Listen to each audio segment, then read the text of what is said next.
Muy buenos días. Este es un día glorioso del Señor. Está apagado.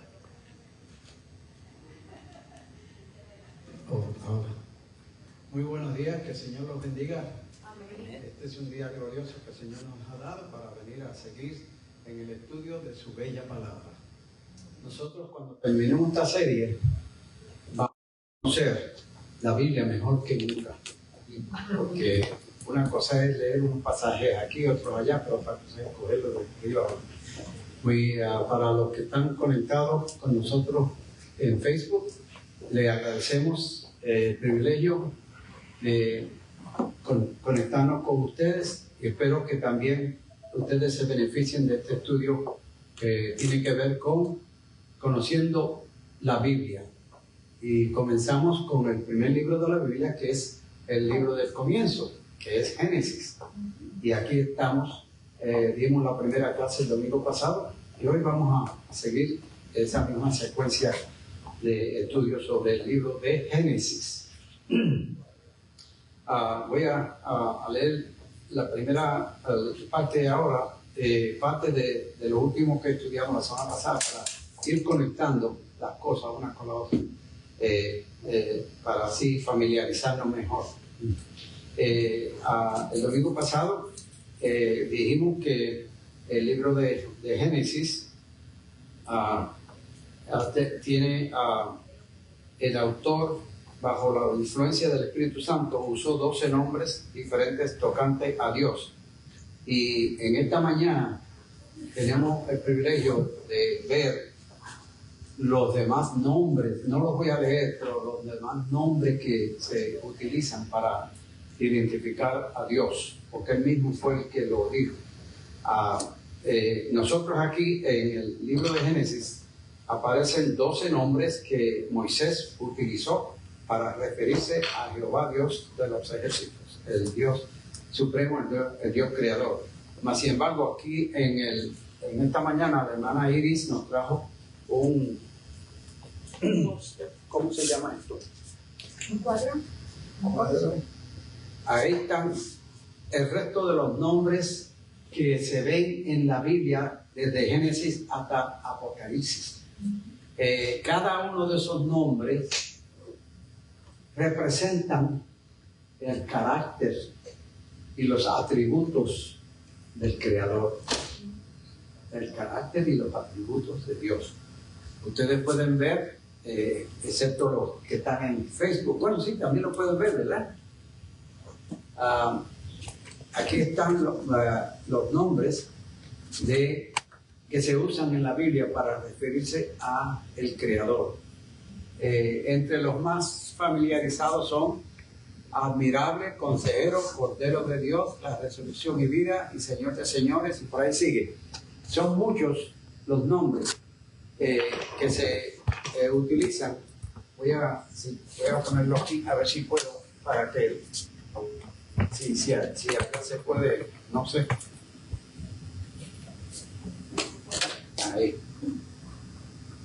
Ahí está, para que lo vayan viendo. No voy a leer la lista de los 12 nombres que Moisés usó en el libro de Génesis, pero sí, Génesis es el primer libro del Pentateuco, que dijimos la semana pasada, que quiere decir los 5 libros, los 5 rollos, que Pentateuco quiere decir los 5 rollos en el lenguaje de griego, el lenguaje griego. Los judíos lo llaman la Torá, otros dicen el Torá. Todos los escritores del Nuevo Testamento se refieren a Génesis más de 200 veces. Esto está haciendo una revisión de la última parte que estudiamos la semana pasada, de más de 200 veces. Los capítulos 1 al 11 son citados más de 100 veces en el Nuevo Testamento. Esto es para probar que hay una conexión entre el Antiguo y el Nuevo Testamento. Es como una secuencia. Mucha gente hace una distinción entre el Antiguo y el Nuevo Testamento, diciendo que ya no hay que prestarle atención al Antiguo Testamento porque el Nuevo vino a reemplazar el Antiguo Testamento, y no es así. El Nuevo Testamento es el cumplimiento del Antiguo Testamento, porque en el Antiguo Testamento usted encuentra no solamente historia, no solamente el sistema de leyes, sino que también la historia de los profetas antiguos que hablaron de lo que iba a suceder en el futuro, y el Nuevo Testamento es una manifestación de esas profecías antiguas cumplidas. Y todavía nosotros estamos por ver cumplimiento de muchas de las profecías del Antiguo Testamento que todavía se encuentran algunas sin cumplir, y se hace referencia a esas en el Nuevo Testamento con los escritores que fueron los apóstoles. Así que hay una conexión directa entre el Antiguo y el Nuevo. Este no es más importante que este, ni este es más importante que este. Es decir, que es una compilación de diferentes libros. La Biblia es una biblioteca de libros y epístolas. En el Nuevo Testamento se encuentran las epístolas de Pablo, de Pedro, Juan y todo lo demás. Ok. Génesis incluye la historia de la persona más vieja, que era Matusalén. Todo el mundo sabe ese nombre porque hay gente que usa a Matusalén como un dicho. Tú eres como Matusalén. Más viejo que Matusalén. Tú eres más viejo que Matusalén. Es decir, que la gente común sabe, conocen la historia. Lo que pasa es que es porque lo han oído, pero no es porque lo han leído. Muchos sí lo han leído, pero la mayoría no. También la primera institución social mencionada en Génesis es el matrimonio. Dios estableció el matrimonio como la primera institución aquí en la tierra. Y ustedes ven cómo Satanás en estos tiempos, aunque ha sido desde Génesis, ha estado tratando, pero ahora más que nunca, tratando de destruir la institución matrimonial. Y lo está logrando poco a poco, pero no lo va a lograr completamente. Yo recuerdo que hace yo diría como unos 10 o 12, 15 años, yo llevo ya, ¿cuántos años llevamos aquí en Orlando? 50, oiga. Yo no sabía que yo llevaba 50 años en Orlando. Vinimos en el 75, estamos en el 1975. En diciembre cumplimos 50 años de estar aquí en Orlando. Pero en los últimos 10 a 15 años, las estadísticas dicen que los divorcios son más altos que los casamientos. ¿Qué dice eso? Eso dice mucho. Quiere decir que el rompimiento de la unidad familiar está acelerándose, y a medida que van pasando los años, ese número de rompimiento matrimonial se va incrementando, y las personas, los que están casados por muchos años, como Sonia y yo, que yo ya sí, y hermano Jorge Garay, hermana Amy y otros más, y hermana María y Toñita, los que llevamos mucho, yo creo que yo soy el más viejo de todos, ¿verdad? Bueno, en matrimonio, creo que sí, porque en 68, en 1968 nos casamos. Y yo en 67. Yo le digo a la gente que nosotros somos como los dinosaurios, nos estamos desapareciendo. Los matrimonios de largo plazo se están desapareciendo. Es que no se están casando. Ahora no se están casando, pero los que están casados se están desapareciendo. Estaba oyendo también en YouTube lo que está pasando en algunas naciones, en China, en Irán, en Corea del Norte. Estas naciones, solamente esas tres voy a usar. Los gobiernos de esas tres naciones tienen una preocupación grande, y les voy a decir por qué.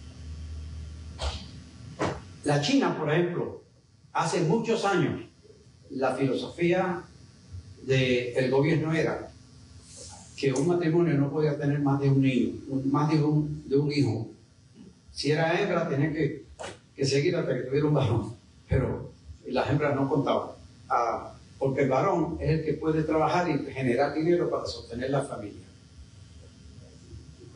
Descubrí anoche, aunque lo había descubierto antes, pero lo confirmé, que en China un hijo tiene que trabajar para respaldar padres, abuelos y hermanas y hermanos.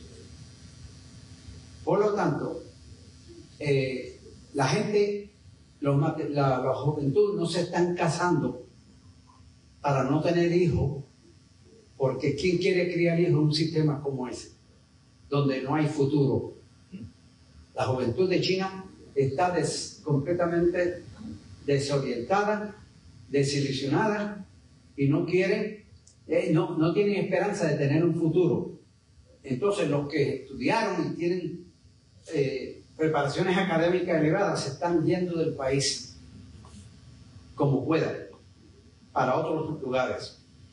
En China las empresas grandes se han ido, americanas y europeas, por el sistema.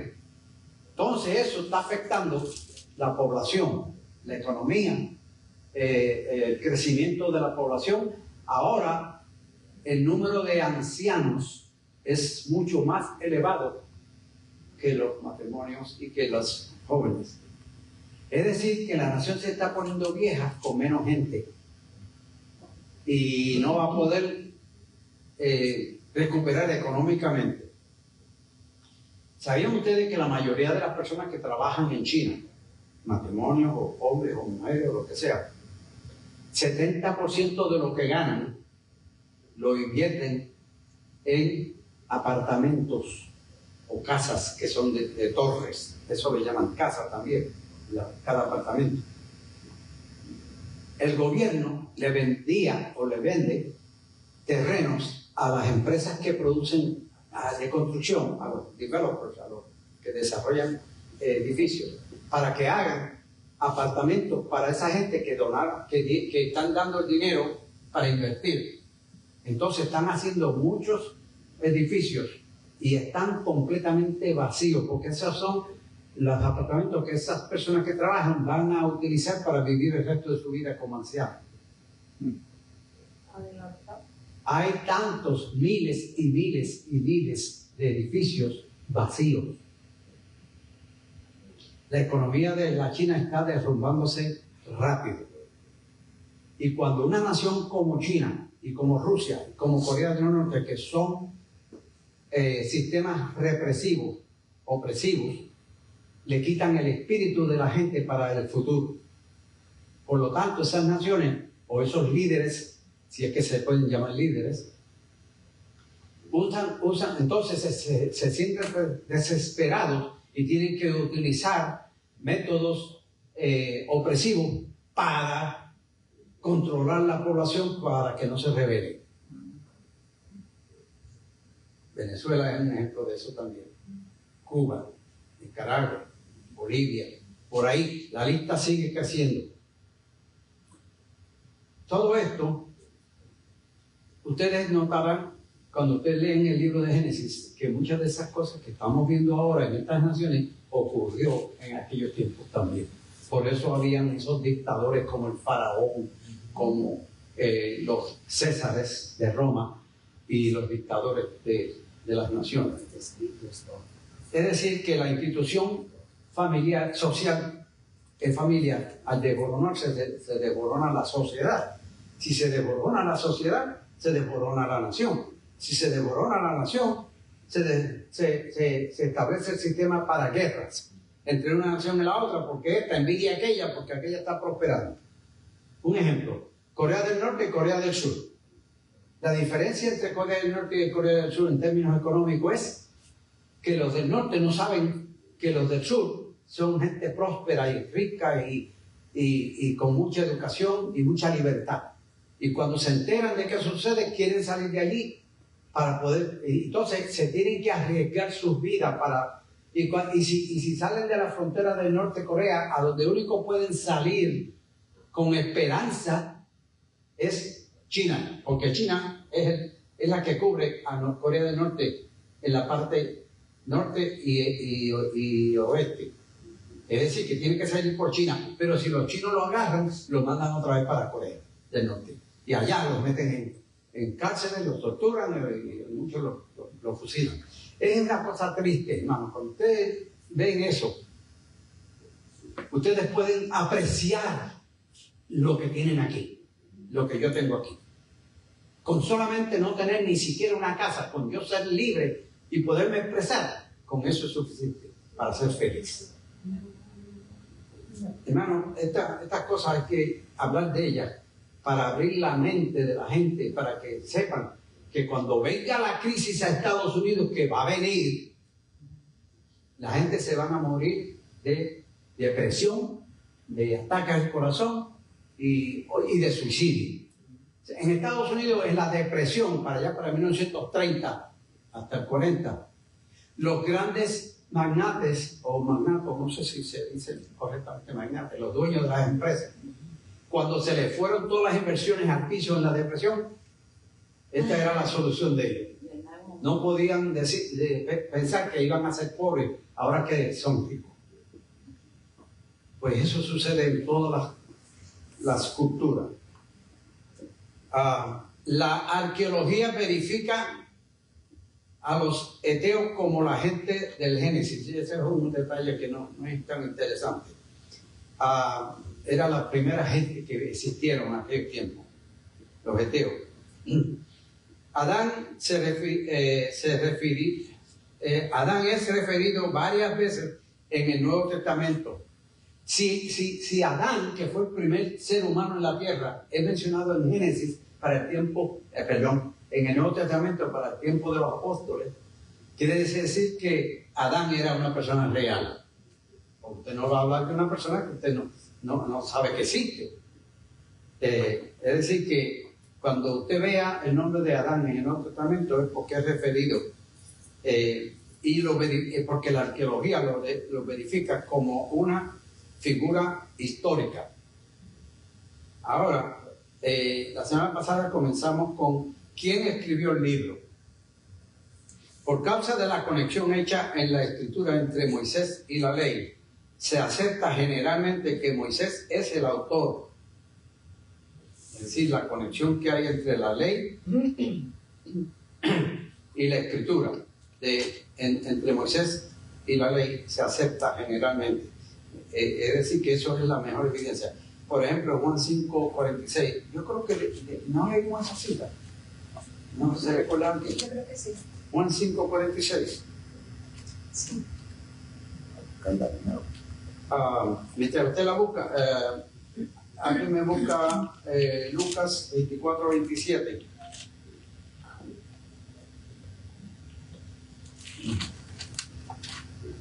Juan 5. Hermano Javier y hermana, me gustaría verlos más cerquita para darles citas y tenerlos cerca de... no sé si tenemos el otro micrófono. Yo tengo aquí. Ok. Para que vayan leyendo en voz alta, para que los que están en Facebook puedan también oír lo que se lee. Juan 5:46. 5:46. Porque si creyeseis a Moisés, me creeráis a mí, porque de mí escribió él. Ajá. La gente del tiempo de Jesús creían en Moisés. Si creían en Moisés, eso fue Jesús hablando. Si ustedes creen en Moisés, pues entonces él habló de mí. Es decir, que hizo una conexión entre Moisés y Jesucristo.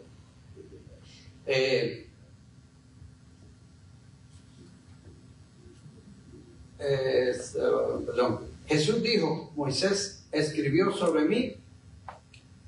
Pues entonces, si Moisés escribió sobre él, es decir, que es real. Moisés fue una persona real. Lucas 24:27. Y los profetas también escribieron para explicar quién él era, quién Jesús era. Lucas 24:27. Y comenzando desde Moisés y siguiendo por todos los profetas, les declaraba en todas las escrituras lo que él decía. Ese era Jesús hablándole a los dos discípulos que iban en camino de Emmaús. ¿Se recuerdan en la historia? Eso fue después de la resurrección de Jesucristo. Que Jesucristo empezó a manifestarse desde que salió de la tumba, empezó a manifestarse poco a poco algunos de ellos en secreto. Después lo hizo público. Pero estos dos discípulos, que ustedes saben ya la historia, iban caminando hacia Emmaús, un pueblito al lado de Jerusalén. Entonces estaban hablando uno al otro de las cosas que habían pasado, la muerte de Jesús, cómo lo mataron, cómo lo enterraron, pero no estaban todavía enterados de que él había resucitado. Entonces Jesús empezó a caminar al lado de ellos sin que ellos se dieran cuenta. Y él oyó que estaban hablando. Y él dice, ¿qué estáis hablando? Y ellos dijeron, que eres tú un extranjero que no sabe lo que acaba de pasar aquí en esta semana. Porque esto fue la semana de la muerte y crucifixión de Jesús. Entonces, esto fue inmediatamente después de la resurrección. Entonces, Jesús comenzó a hablarles de Moisés y los profetas. A ellos dos. Ellos ya conocían la historia de Moisés y los profetas. Entonces ellos creían que él era un extranjero que llegó y no sabía nada de lo que había pasado. Y ya ustedes saben el resto de la historia. No quiero entrar en eso, porque coge mucho tiempo. Pero no se dieron cuenta que era Jesús hasta que Jesús se quedó con ellos y entraron en la casa donde llegaron y empezaron a comer.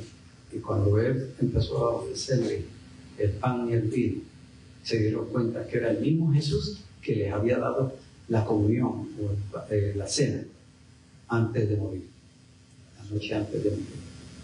Y cuando se dieron cuenta que era él, ahí fue que el Señor se desapareció, se hizo invisible. No quiero entrar tampoco en detalle porque también él lo hizo en otra ocasión.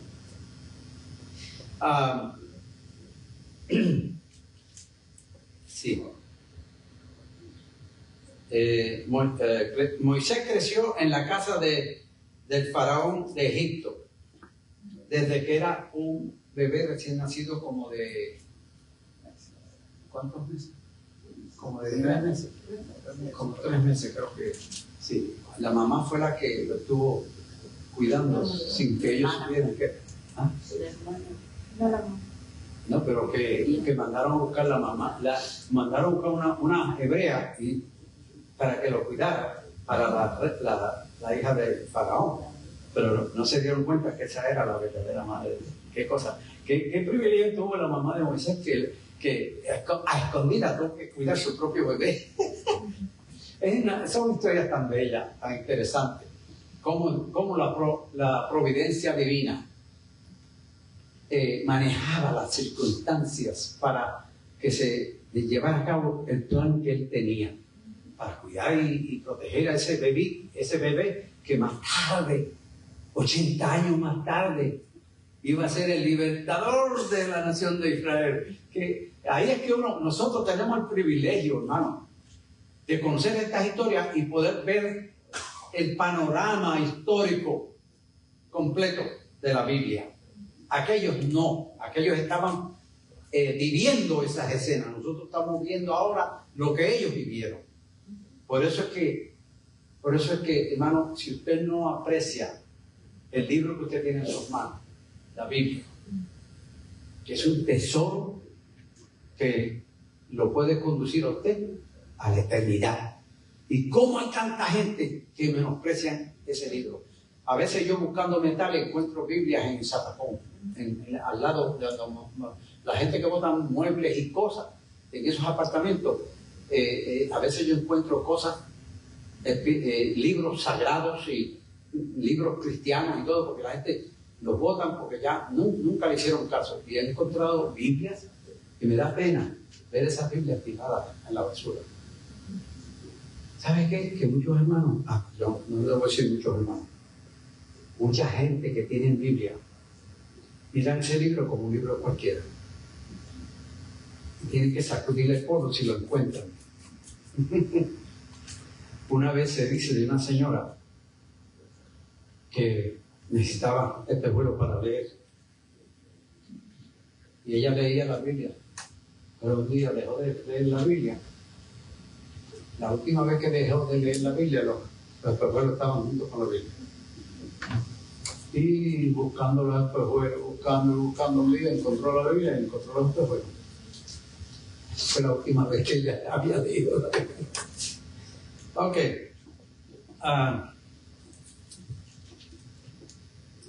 Sí.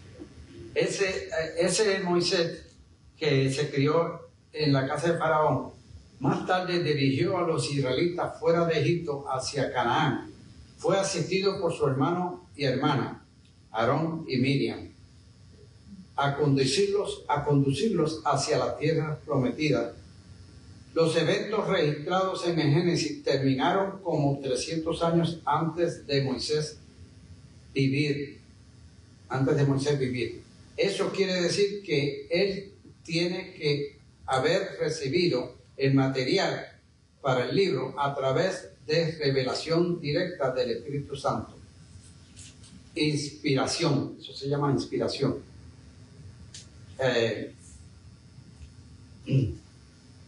Y a través de medios tradicionales de transmitir historia de aquel tiempo, recitación oral o de eventos anteriores. Todo lo que escribió Moisés fue por inspiración o por la tradición que se pasaba de generación en generación de los hechos, acontecimientos anteriores, y también por la inspiración divina del Espíritu Santo, o por los eventos que eran recitados por gente que vivieron mucho tiempo y dijo, oh, en el tiempo que yo vivía pasó esto y esto. Eso nos pasa a nosotros hoy. Le contamos a la generación que sigue las cosas que sucedieron en el tiempo que nosotros crecíamos. Eso es transmitir historia en forma recitada. Estudios recientes de escritos antiguos indican que la escritura, que escrituras hebreas, las cuales Moisés usaría, existieron para el año 1850 años antes de Cristo. Esto es el Antiguo Testamento.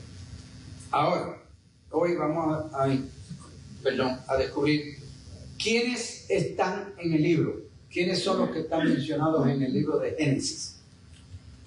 Esta es la lista: Adán, Eva, Caín, Abel, Noé, Moisés, Abraham, Sara, Agar, Ismael, Isaac, Jacob, Esaú y José. José fue el último mencionado en el Génesis. ¿Okay? Vamos a ver qué se encuentra en el libro. Ya dijimos quiénes están mencionados en el libro. Ahora, ¿qué es lo que contiene el libro de Génesis? ¿Qué eventos, qué cosas pasaron? Aquí vamos a ver algunas cosas. El libro de Génesis contiene los eventos de la historia humana, contiene los eventos de la historia humana. ¿Cómo fue que la raza humana se desarrolló? ¿Cómo? Desde Adán hasta el final de Génesis. ¿Cómo fue que ocurrieron esos hechos históricos de la historia humana? Sin este récord, no supiéramos cómo llegamos aquí. Las ciencias, como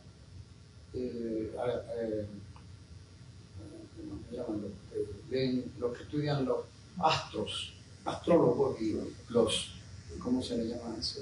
Los otros científicos que hablan de cómo fue que comenzó el planeta Tierra, cómo fue formado. Dicen que fue una explosión y que de ahí, si fuera eso cierto,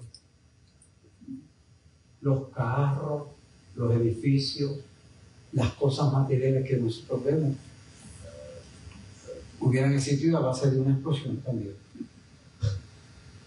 Ninguno de los que hacen los carros o los vehículos o lo que sea, los aviones, los trenes, los buses, los medios de transportación, no son ingenieros que se sentaron en un lugar y vieron una explosión de un montón de materiales, metales, gomas, cobre, bronce, tornillos, todas esas cosas, ¡pum!, se formaron de una explosión. Hasta ahí llega la mente del ser humano, que no tiene ninguna conexión con el Creador, porque eso es la forma que Satanás captura la mente de los ateos y de los agnósticos y de las personas que no quieren saber del Creador, para tratar de explicar cómo fue que nosotros llegamos a este planeta. Y siguen pensando que hay otros planetas que tienen otros seres también que posiblemente no se parecen a nosotros. Y ustedes ven que en los reportajes falsos presentan, por ejemplo, cuando hablan del planeta Marte, de que hay marcianos que son chiquitos, que tienen una cabeza con unos ojos grandes y una boquita chiquita y unos bracitos flaquitos.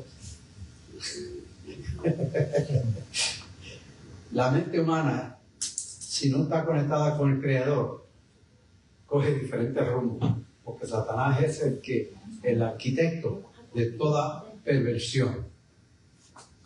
Es decir, que sin esos eventos que están,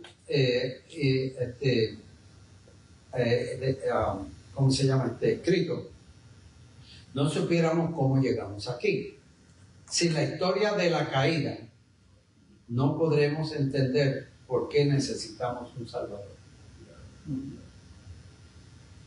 Si no supiéramos cómo fue que el primer hombre cayó y la primera mujer, no pudiéramos captar la necesidad que nosotros tenemos de un Salvador.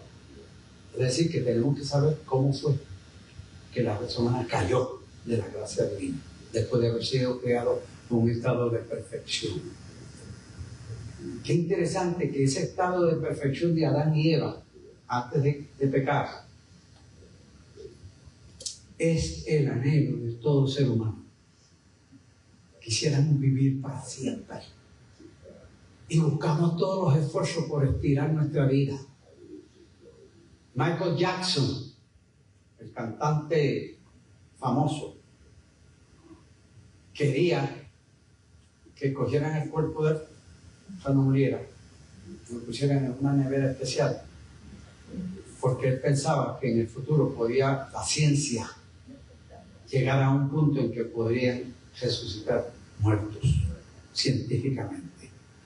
Y él pensaba, yo quiero volver a vivir para seguir cantando y bailando lo que para él era el objetivo principal de su vida. Y así han habido muchos en la historia, porque el anhelo del ser humano es vivir para siempre. Pero qué interesante esto que les va a decir. Usted que está sentado ahí, y yo somos. Yo estoy hablando de nosotros, los demás ya, bueno, cada uno tiene que probar, pero nosotros somos los privilegiados de tener la esperanza viva de volver a vivir. Hermana Ana, que Dios te dé esa misma esperanza, y yo sé que tú la tienes, de que aunque el cáncer te quite la salud y te lleve a la tumba, perdone que hable de esta forma, pero yo sé que estoy hablando con una persona que conoce al Señor. Usted tiene la esperanza viva que un día usted va a tener un cuerpo mejor que usted tiene ahora. Lo mismo para el resto de nosotros. Yo con mi dolorcito en la pierna, Sonia con la rodilla y la espalda, y cada uno de ustedes con su achaque de vejez y de cosas y de enfermedades. Eso no debe ser suficiente para quitarle a usted la fe de la esperanza viva que Cristo prometió a todo el que le siga. Y eso es lo que nosotros, los que enseñamos, los que predicamos, tenemos que inculcar en la mente de las personas, de que esta vida es solamente un ensayo de lo que va a ser la eternidad. Pero el ensayo tiene dos imágenes. El que no cree en Cristo va a volver a vivir, pero va a vivir para morir eternamente. Cuando digo vivir, quiere decir resucitar. Pero no van a tener la bendición, el privilegio, el honor de estar con el que lo creó, sino con aquel que lo engañó, Satanás. ¿Sabes lo que es eso? tener un compañero por una eternidad que lo que va a hacer es sufrir y sufrir y sufrir y sufrir y sufrir, y sigo así hasta que se acabe la generación. Sufrimiento eterno. Como lo dice, una ilustración buena es en el capítulo,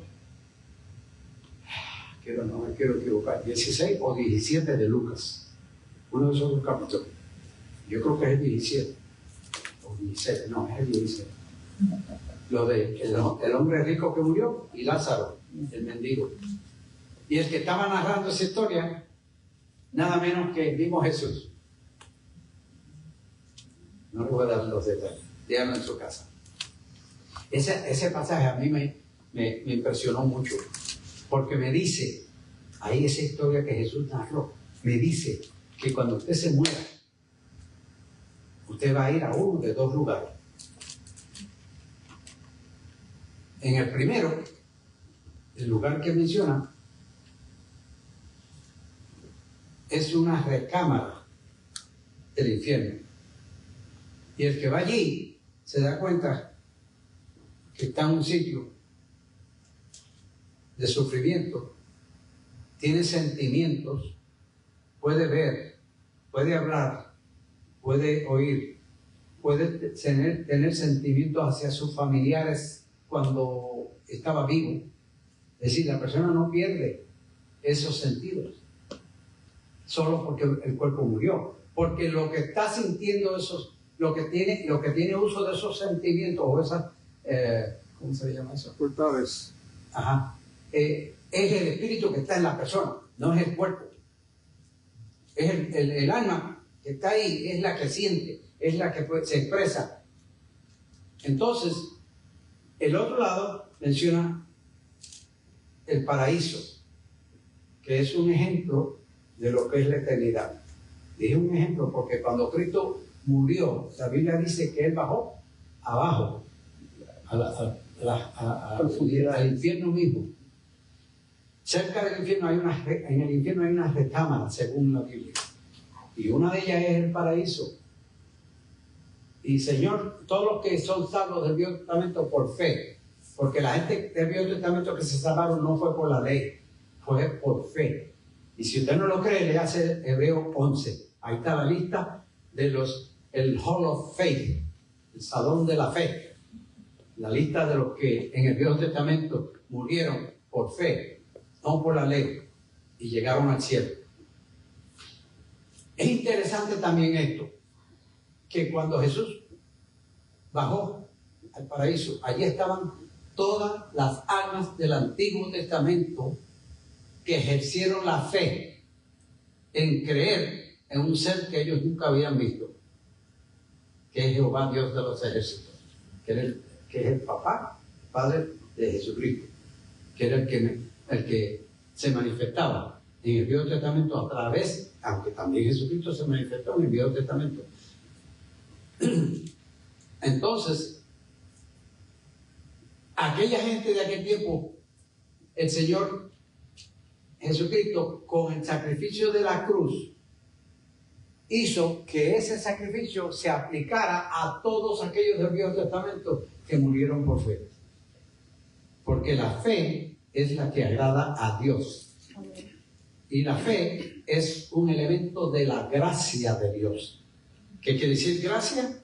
Favor inmerecido. Quiere decir que los que murieron en el Viejo Testamento no merecían ser salvos, pero Jesucristo pagó por los pecados pasados, presentes y futuros. Ese es el poder de la resurrección de Jesucristo, que pudo cubrir todos los del Viejo Testamento que se murieron bajo la fe. Porque la fe es la que hace que el sacrificio de Cristo se aplique a la persona que tiene la fe. Es un poco complicado, pero también es sencillo. Ok. Sin la historia de la caída no podremos entender por qué necesitamos un Salvador. Tampoco podemos comprender el odio que Dios tiene sobre el pecado y su gracia en proveer salvación Sí, hermanos, si nosotros no tuviéramos esos detalles en el Génesis, no pudiéramos entender que Dios, el Padre, el Creador, tiene odio, un odio repelente hacia el pecado. Usted sabe que usted, si es hijo de Dios, usted debe de odiar el pecado, no abrazarlo, no entretenerlo. Y déjenme decirle, la gente del mundo son expertos en abrazar el pecado y se lo untan en el cuerpo, en la mente, en los ojos, en todos los sentidos que Dios le dio para pecar. Por eso es que usted y yo estamos aquí, porque Cristo hizo una transformación en nosotros al entregarnos a Él y nos transformó para quitarnos ese apetito hacia el pecado. Y usted cuando peca, usted no siente satisfacción, usted siente repugna, ¿cierto o no? Usted se siente culpable y inmediatamente confiesa: Señor, yo no quise hacerlo, pero lo hice, perdóname. ¿Ok? Porque estamos en la carne. Y Pablo dijo, tenemos una lucha contra el cuerpo y el espíritu. Y a veces le damos victoria a la carne, otras veces se la damos al espíritu, dependiendo de muchos elementos: influencias, situaciones, oportunidades de pecar, inclinaciones del pasado. Si usted era uno que doblaba el codo, que bebía licor y deja el licor, si se encuentra en un ambiente de licor, es posible que sea atraído otra vez, como un imán, como el imán con el hierro. Si usted es una persona celosa, o era, y ahora no lo es, y usted está casada o casado o lo que sea, y ve que su esposo o su esposa está asociándose con el esposo con mujeres violín, yo no digo violín, configuradas, que atraen a la vista del hombre, o un hombre celoso porque su esposa está teniendo mucho contacto con otros hombres en el trabajo o la forma que sea, y la cela mucho, le hace la vida mal a esa mujer, hasta que a lo largo ella hace lo que ella no quería hacer: dejar al esposo y irse con todas esas cosas. Pero una persona que se convierte, que vino de ese pasado, es más fácil que Satanás lo tiente de esa forma, porque Satanás sabe cuál es la pata con la que uno cojea. Usamos esa frase, que no es una pata, pero Satanás y Dios son los que nos conocen bien. Y Satanás conoce de qué forma usted puede ser tentado para pecar. Y por ahí es que le da a uno. Por eso es que nosotros tenemos que cuidarnos. Y la palabra de Dios es la única que nos da el poder para vencer al enemigo en las tentaciones.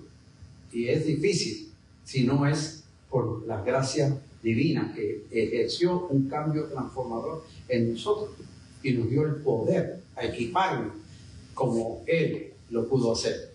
Él venció la tentación usando la palabra: escrito está y escrito está. Y dice la Biblia que Satanás lo dejó por un tiempo.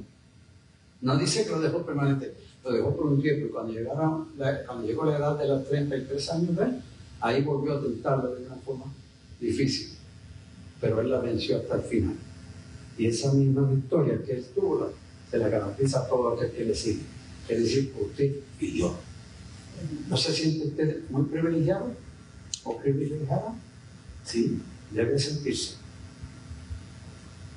Tampoco podíamos, sin los detalles sobre Abraham y su familia, no supiéramos tocante el sistema de sacrificios que apuntaban al Cordero de Dios. Si no supiéramos los detalles de Abraham y su familia, porque partiendo de Abraham para acá, fue que comenzó la época de la gracia. Aunque la gracia comenzó en sí en el Nuevo Testamento, pero era la práctica de la gracia. Acá era el anuncio de la gracia. Y esos detalles sobre Abraham y su familia, nosotros no supiéramos tocante al sistema de sacrificios que apuntaban al Cordero de Dios. Es decir, que Abraham comenzó a hacer sacrificios y ahí los judíos siguieron esos detalles, esos asuntos. Pero ese sistema de sacrificio apuntaba hacia uno que iba a ser el sacrificio último, que es su cuerpo mismo en la cruz. Es decir, que cuando Abraham quería sacrificar a su hijo, porque Dios se lo pidió, y déjeme decirle, hermano, el hijo de Abraham no tenía 2 años, no tenía 3 años, no tenía 4 años, era como cerca de ser un teenager, ¿verdad? Como un 12, 14 años. 10, 12, 14, por ahí. Imagínese usted, el papá se va con él y lo invita a que vaya con él. Además era una costumbre de ir al monte a sacrificar animales en un altar. Eso era una costumbre hebrea. Por lo tanto, le dice Abraham a Sara: mira, honey, nosotros, Isaac y yo, vamos a ir al monte para ir a hacer el sacrificio que hacemos siempre. Pues ella no le dio mucha importancia a eso. No digo, ay, pero no, yo sí, que te vaya bien, yo voy a orar a Dios para que acepte el sacrificio. Cuando llegaron allá, papá le dice a Isaac, ¿verdad? Isaac: mira, hijo, necesitamos la leña, vamos a empezar a recoger la leña. Moisés por un lado y le dijo por el otro. Ya el altar estaba allí. Entonces el muchachito sigue recogiendo leña, lleva un montón de leña. Aquí está, papi, lo que yo recogí. Y le dan, sí, toma, vamos a unirlo aquí juntos del altar. Y llegó el momento. Y el nene le dice: papi, pero ¿qué vamos a sacrificar? ¿Dónde está el animal que vamos a sacrificarse? No te preocupes, hijo, que el Señor va a proveer. Él sabía lo que venía, pero no le avisó a su hijo. Es interesante, hermano, esta historia, porque ahora la podemos entender y verla. En aquel tiempo, no. Ahora, cuando empezó a amarrar ese muchachito y a cascarlo allí, me imagino el nene diciendo: papá, ¿qué tú estás haciendo? ¿Pero qué pasó aquí? Él no entendía, pero Abraham sí lo entendía. Y qué interesante que cuando él cogió la daga o el puñal o lo que sea para matar a su hijo, intervino Dios. Porque lo que Dios sabía que él no lo iba a permitir. Lo que pasa es que él quería ver si él estaba capacitado para hacer lo que Dios dijera. Porque él le había prometido a Abraham que de ese hijo es que él iba a ser una nación. Es decir, que Abraham tenía que tener una fe bien sólida de que, bueno, si él me exige mi hijo, me va a tener que dar otro para cumplir lo que me prometió. Esa es la racionalización que tenía él en su mente. Y cuando Dios lo paró, apareció un cordero atrapado en un arbusto allí, no sé cómo,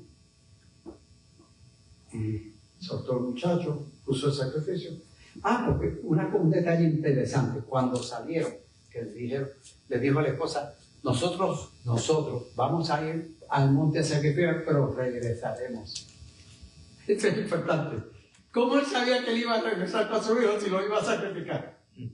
Porque estaba seguro que Dios iba a tener. El problema lo tenía Dios, no lo tenía Moisés. Hermana y hermano, el problema que usted tiene no es suyo, es de Dios. Confíe en que Él le va a dar la solución.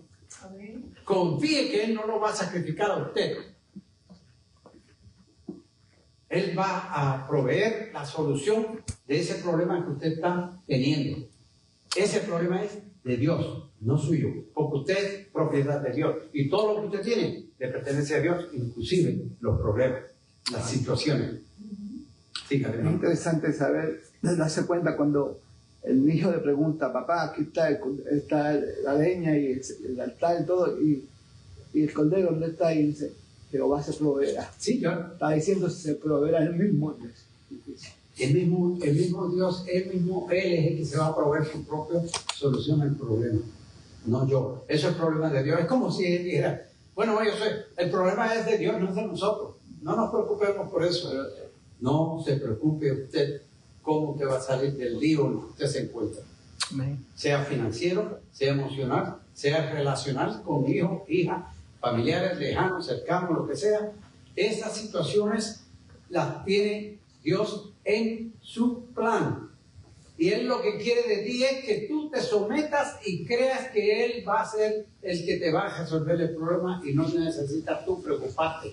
La palabra preocupación quiere decir ocuparse antes de tiempo, precrisinante, ocuparse antes de tiempo. Es decir, que tú te preocupas, quiere decir que tú quieres resolver el problema aquí cuando el problema se va a resolver acá. ¿Ok? Bueno, hermanos, hemos llegado al final de nuestro estudio.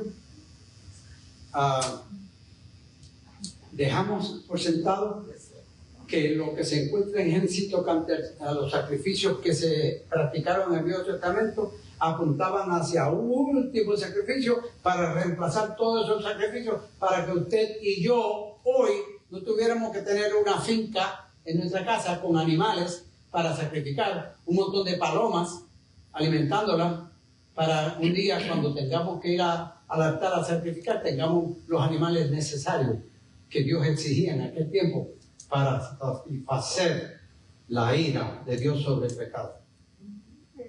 Gracias a Dios que Jesús dijo, yo soy el Cordero de Dios que quita los pecados del mundo. Qué bueno que ya la solución ha sido dada. Vamos a darle gracias al Señor. Señor, te damos gracias por lo bueno que tú eres, por lo maravilloso que tú eres, por la gracia tuya y por darnos el entendimiento de estos eventos históricos que apuntaban hacia la solución de la raza humana, el asunto del pecado que conduce a la perdición. Pero nos diste la gracia del perdón y la resurrección de Cristo nos garantiza la vida eterna. Gracias por darnos este entendimiento y que podamos apreciar bien, oh Señor, de gran manera lo que tu palabra significa para nosotros. En el nombre de Jesucristo te lo pedimos. Amén. Que Dios nos bendiga.